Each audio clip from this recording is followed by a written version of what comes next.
Until next time on Tales from Nuka World. Stay tuned. When Sugar's for adventure and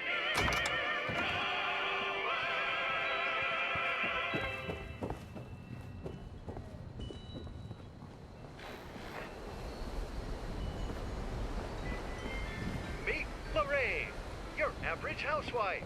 She loves democracy, her family, and the good old American way.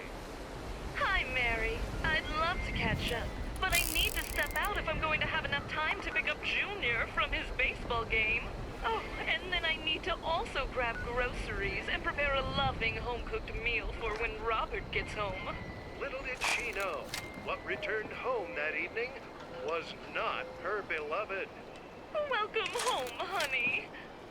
Robert, what seems to be the matter? It's been a hell of a day. You remember, John?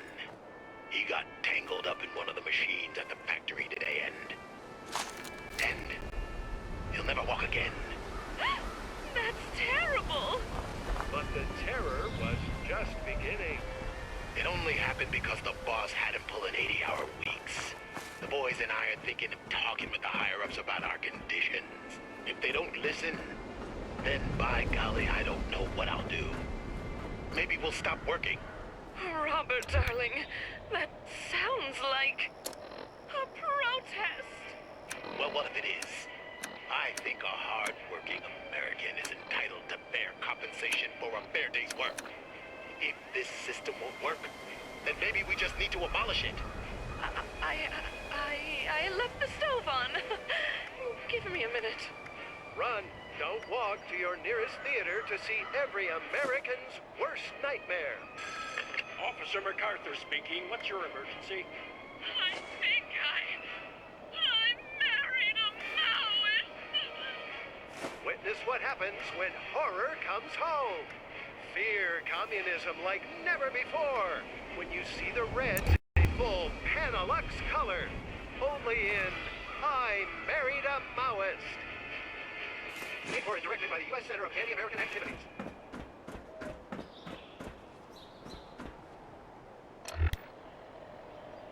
And now, a word from our sponsors. Mortimer, where did you find this classic Ming vase? Surely you asked the museum for permission. Oh, Vanessa. First of all, it's not me. I would appreciate if you didn't call me a communist. Second, I didn't purchase it from the museum. Really? Was it at the gallery in Soho? Getting colder. The Bohemian Art Show in France? You're freezing. Why, at this rate, I'm going to have to ask Mr. Handy to turn on the furnace. Well, you have to tell me. I simply must know. I bought it at Appalachian Antiques. What? You mean to tell me there's a store selling the finest in collectible antiquities right here in West Virginia? That's correct. It's just up the road, north of Fort Defiance. Art and antiques, at prices only a true Watogan can afford. Oh, thank heavens. I wouldn't want to run into any poor people on the way. Know what I Vanessa. Appalachian Antiques. The finest goods and antiquities for sale, but never all.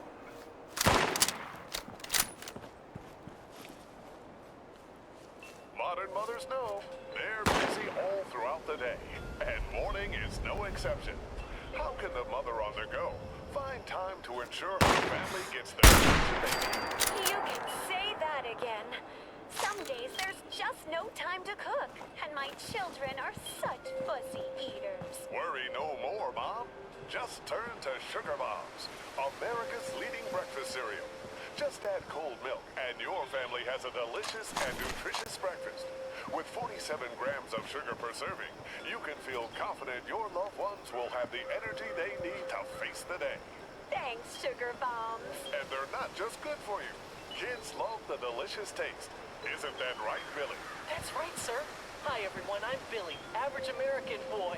Gosh, I sure do love Sugar Bomb cereal. It puts a real pep in my step. What's more, right now, if you collect 10 box tops from Sugar Bomb cereal, you can send them in for a real Dr. Zorbo decoder wristband and a booklet of fun activities. It's swell. Thanks, Billy. So remember, smart moms choose Sugar Bombs.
Tonight, we bring you Chapter 2 of Escape from the 42nd Century, another classic tale from the Atomic Chronicles of K.D. Inkwell. We rejoin our adventure in progress with our hero flung far from her present to a dystopian possible future. A world dominated by a nefarious hive mind of dolphin-human hybrid creatures bent on converting the last remnants of humanity into their soulless collective. Well, this is new, and I don't think this is the past.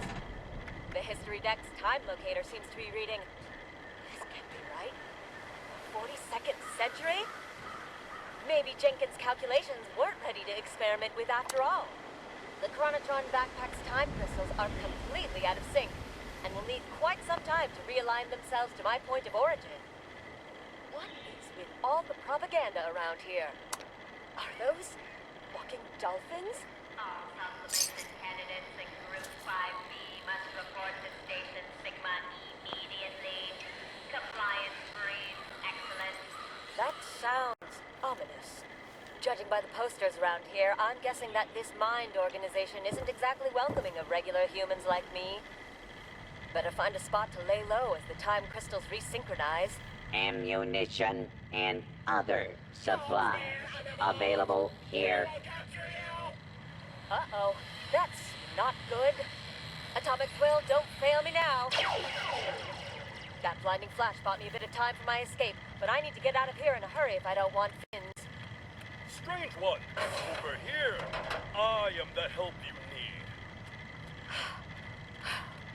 Thanks for saving me. By bringing me to the sewer. Sewer home is the best home. The mine soldiers never venture to these depths. I don't mean to seem ungrateful. This is all so new to me, I haven't had a chance to understand this brave new world. Let's start with something simple. Who exactly are you? I have a name, as I am singular.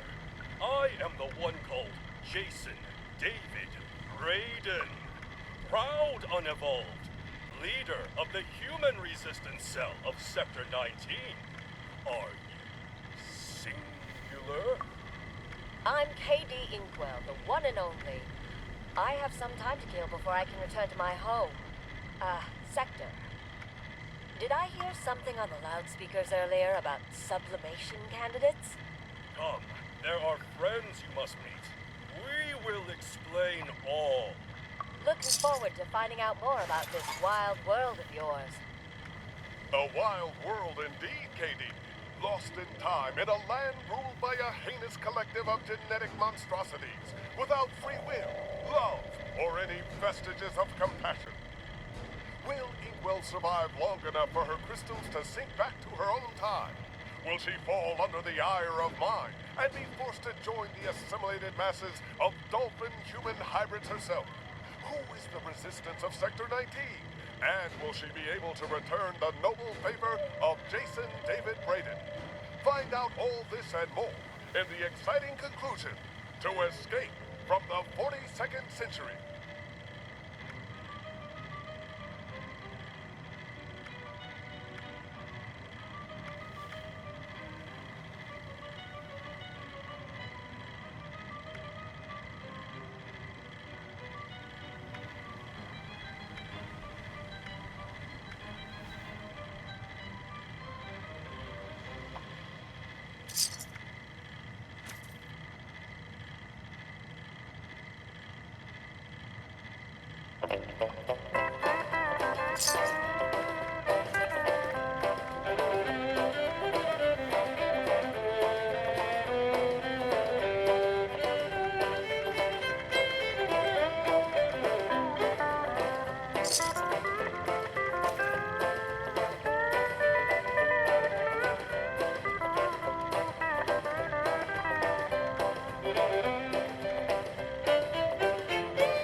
You've seen them at the circus. You've seen them at Little Timmy's birthday party. You've even seen them on backwoods streets. But what if these friendly-faced fellows were actually frighteningly ferocious fanatics? Director Aaron Wyeth knows how terrifying this movie is and is willing to pay $1,000 to your next of kin should you die of fright. If you're brave enough, then come to the theater this October and watch as the clowns get their last laugh only in Honk, Honk, Stab, Stab, Stab.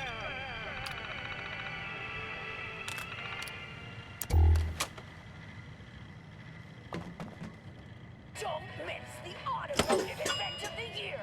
That's right, it's time for the Halloween Night Demolition Derby! Right here at the Tyler County Dirt Track, with Hot Rod Daniels on the track.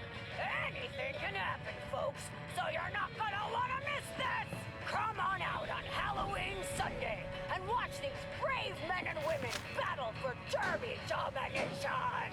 Does a fusion flea have what it takes against a careening Corvette? If the Scorched or the Ferals don't get you, the Rags will. The only way to find out is to be there. Seems like... Robotics Club is keeping our event safe again this year with another robotic judge.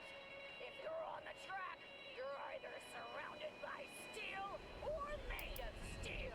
Please do not strike me with your Corvega atomic V8. Can't disagree with you there, but it's no problem. Be safe. Support the Robotics Club. So come on out, enjoy a big-ass Pilsner, and show your support for the finest minds of the next generation. I hope I am still operational next year. I am afraid. See you at the Tyler County Dirt Track, where the fun comes at you. Oh, I'm all out of water. Stay away! This is mine. I found it first. Chapter 5 of Heart of Steel, A Dread Island Tale. Pressing forward and hoping to avoid any further strange encounters on Dread Island, the Franklin children, Anna and Amelia, and their robotic companion Hart, paused before a forest so dark that no sight reached the ground. What are you doing? The forest is as dark as a cave. So I'm taking this and combining it with some of our scrap cloth and pitch from that tree over there. Exactly, a torch. Anna, my systems should provide illumination sufficient for our travels. But your light won't keep woodland creatures. The torch can also be a weapon. Hart leads the way into the forest, followed by Anna holding a torch, with Emilio brandishing a smaller branch like a saber. As the forest, it grows eerily quiet. Are you sure there's no way out? The forest is the straightest path, and the best option for restocking the food supplies needed for continued survival. Uh-oh, Anna's scared. You should be too. Birds stopped making noises. Birds don't go quiet without a reason. It does seem alien creatures have gone silent. I will begin analyzing any threats. I have determined there are 3 potential threats in the vicinity. 3? Only 3? Emilio, the nearest threat is the low-grade irritant in your plant sword. My hand does feel kind of itchy. Hart, why didn't you say something sooner? Emilio, drop that stick. Now that it's been upgraded to a chemical weapon? No way!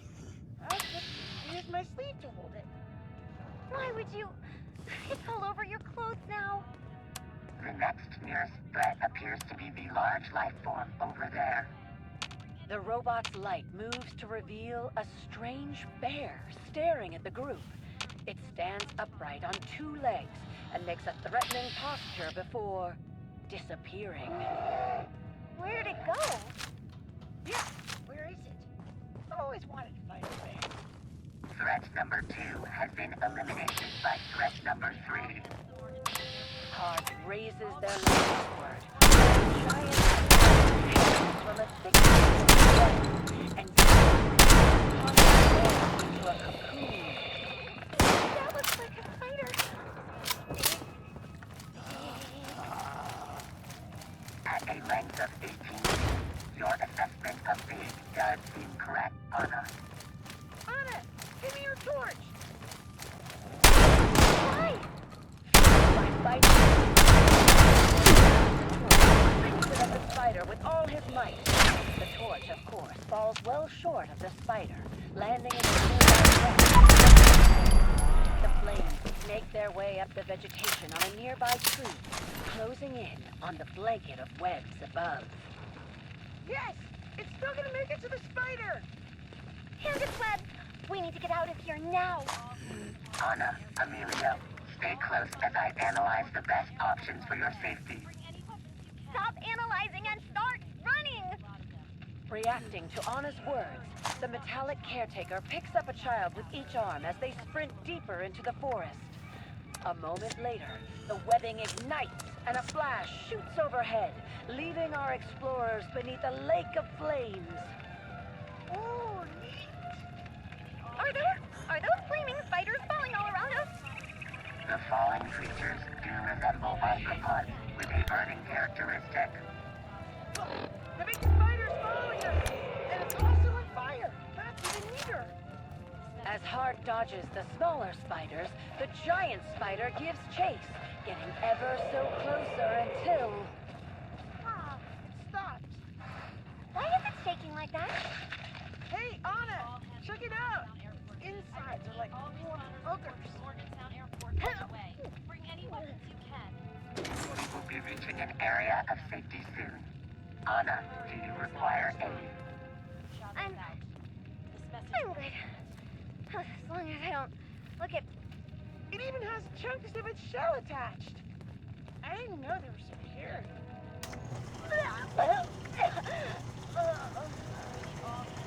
The troop distances themselves from the fire before stopping to recover. As they sit there in the forest, they begin to wonder whether they are close to salvation, or is yet more danger in store for the explorers. Find out next time on Heart of Steel, a Dread Island Tale.